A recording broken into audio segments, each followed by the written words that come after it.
আসসালামু আলাইকুম। আশা করছি সবাই ভালো আছেন। এটা হচ্ছে আন্তর্জাতিক আইন এলএলবি শেষ পর্ব। তো আন্তর্জাতিক আইন এটা একটা আলাদা সাবজেক্ট, কিন্তু 7টা কিংবা 8টা সাবজেক্টের মধ্যে এটা একটা সাবজেক্ট। এখানকার টপিক হচ্ছে শক্তিধর রাষ্ট্রের অস্ত্র নিয়ন্ত্রণের উপর আন্তর্জাতিক আইনের ভবিষ্যৎ নির্ভর করে। শক্তিধর রাষ্ট্রের অস্ত্র নিয়ন্ত্রণের উপর আন্তর্জাতিক আইনের ভবিষ্যৎ। তো সকল মানুষ চায় শান্তি প্রতিষ্ঠা করতে। হ্যাঁ, আমি প্রত্যেকটা লাইনে এভাবে একটু আন্ডারলাইন করব, কারণ এবার মনে থাকে না, একটা পয়েন্ট ভিত্তিক হলে মনে থাকে। কিন্তু একার পক্ষে বিশ্বব্যাপী শান্তি প্রতিষ্ঠা করা সম্ভব নয়। হ্যাঁ, মানুষের কিন্তু একার পক্ষে শান্তি প্রতিষ্ঠা সম্ভব নয়। তো বিংশ শতাব্দীতে বিশ্ববাসী 2টি বিশ্বযুদ্ধ প্রত্যক্ষ করেছে, সাথে সাথে বিশ্বযুদ্ধের ভয়াবহতাও প্রত্যক্ষ করেছে। এর থেকে পরিত্রাণের জন্য দ্বিতীয় বিশ্বযুদ্ধের পর গঠিত হয় জাতিসংঘ। হ্যাঁ, জাতিসংঘটা গঠিত হয়েছে দ্বিতীয় বিশ্বযুদ্ধের পর। তারপরে বিশ্ব নেতাদের নিরলস প্রচেষ্টায় জাতিসংঘ প্রতিষ্ঠা করা সম্ভব হয়।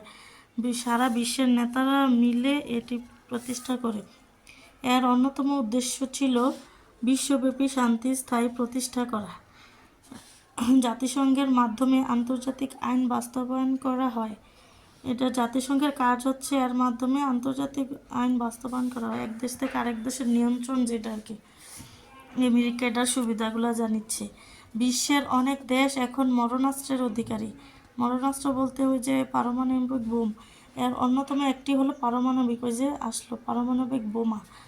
এই সকল অস্ত্রের সামনে রেখে শান্তি প্রতিষ্ঠা সম্ভব নয়।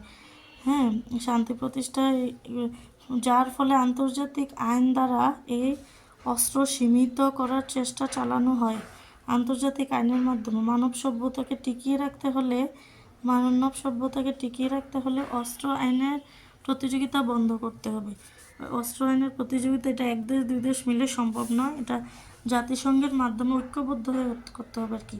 শক্তিধর রাষ্ট্রগুলো এই সকল অস্ত্র তৈরি বন্ধ করতে হবে।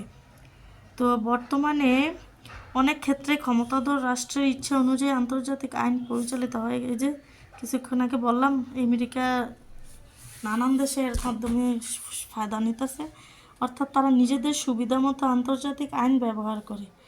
এই শয়তানের যা হয় আর কি। ইসলাম ছাড়া আসলে ব্যালেন্স করা সম্ভব না, মোহাম্মদ সাল্লাল্লাহু আলাইহি সাল্লামের নির্দেশ আইন ছাড়া।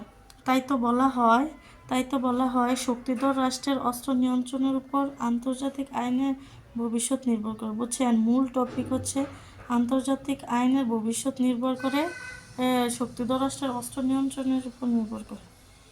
তো এই এই যে টপিকটার এতটুকু ডিটেলস, এটা কিন্তু অন্য একটা টপিক। আর আমরা জানি প্রশ্ন কিন্তু একাধারে আস্ত একটা আসে না, ভেঙে ভেঙে সৃজনশীলভাবে আসে, সেজন্য আমরা এইভাবে পড়ব।